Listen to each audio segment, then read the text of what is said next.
Hello friends, welcome to our channel. Friends, I will show you the second sample video for Celpip 6th section, that is listening to Viewpoints.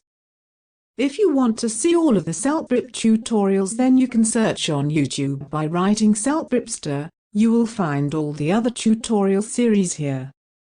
Listening part is having 6 practice test and 1 practice task as well. Total time allocated with the listening section is 50 minutes. Please keep in mind that passage will be played only once in the actual Celpip test. Now, let's start with Celpip 6th section, that is listening to Viewpoints task.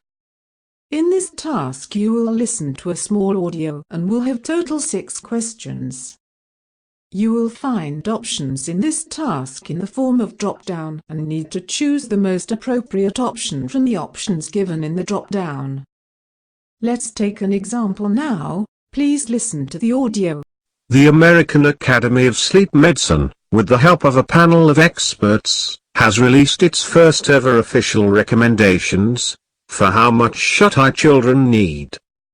UBC sleep specialist and nursing professor Cindy Wall, the only Canadian on the 13-member panel, says the recommendations are important because lack of sleep is a growing trend. Most parents and care providers don't really know how much sleep children should be getting, she said in a news release. Few people are educated about sleep, she added. The American Academy of Pediatrics has endorsed the new childhood sleep guidelines, which were published on Monday in the Journal of Clinical Sleep Medicine. They are similar to ones issued by the Canadian Pediatric Society, CPS, says Society member Dr. Thursey Dryder.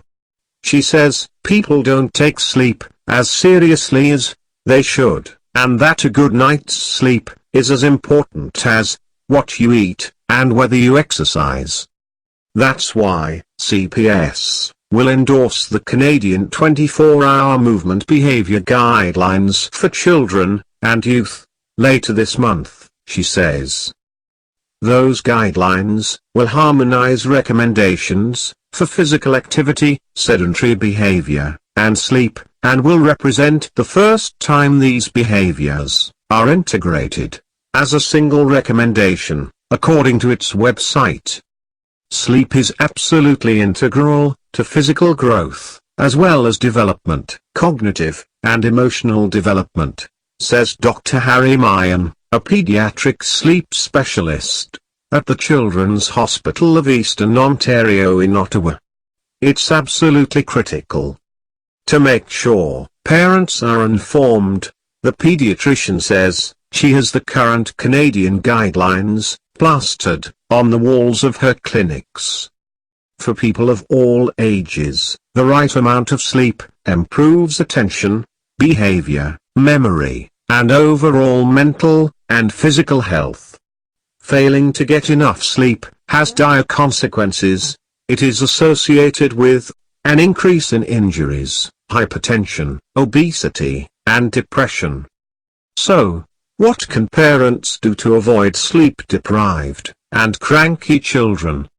It's having a consistent sleep routine, 7 days a week, with consistent sleep time and wake time, Mayan told CBC News, and removing screens from their children's bedroom. That means no iPads, iPhones, or TV. If parents are worried their kids are getting too little or too much sleep, Mayan says they should consult their doctor. Let's start with our first question. Our first question is, the article is about. Now let's check out the available options. The first option is, how much sleep children need.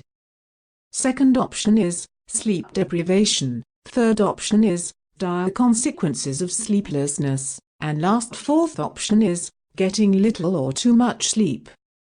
According to the audio, our first option is correct, as we can listen very clearly that the topic of discussion is how much sleep children need. So accordingly our first option is correct. Now, let's move to the second question. Our second question is, according to Dr. Dryder people. Now let's check out the available options. The first option is, don't take sleep as serious as they would.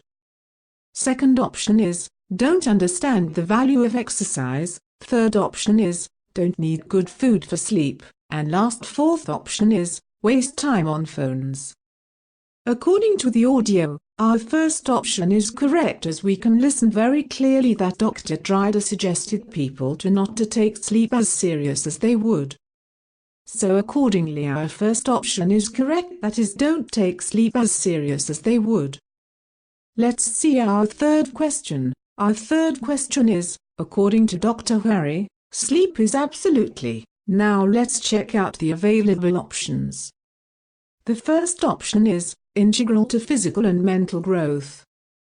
Second option is, not important for the growth of children. Third option is, not important for the adults. And last fourth option is, important for adults.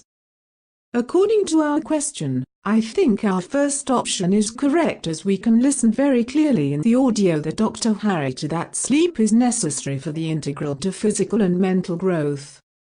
So accordingly, our first option is correct, that is integral to physical and mental growth.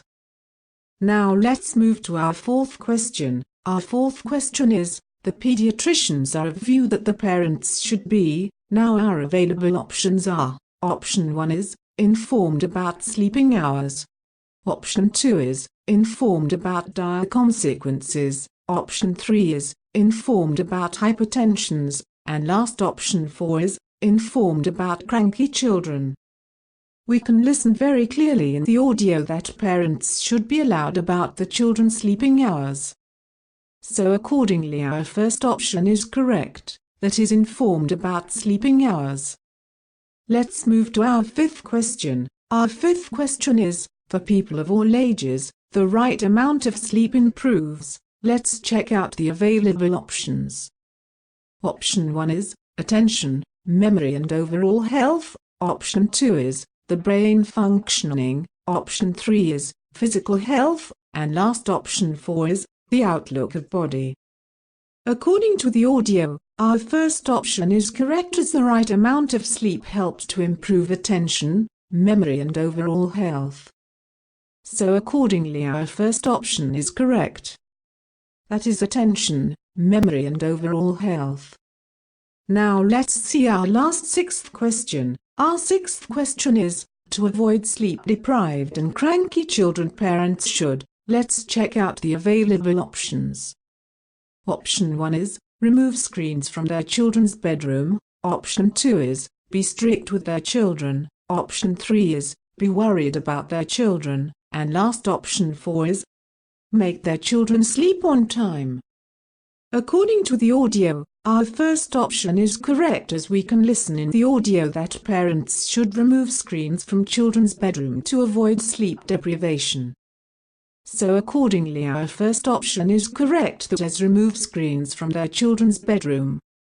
So, friends, I think this tutorial will give you some idea about how to choose the right option in listening to Viewpoints task. Please register on Celpip to experience the real-time based practice platform. Link to join the platform is mentioned in the below description. Don't forget to subscribe our channel before completing this video. Thanks for spending time with us.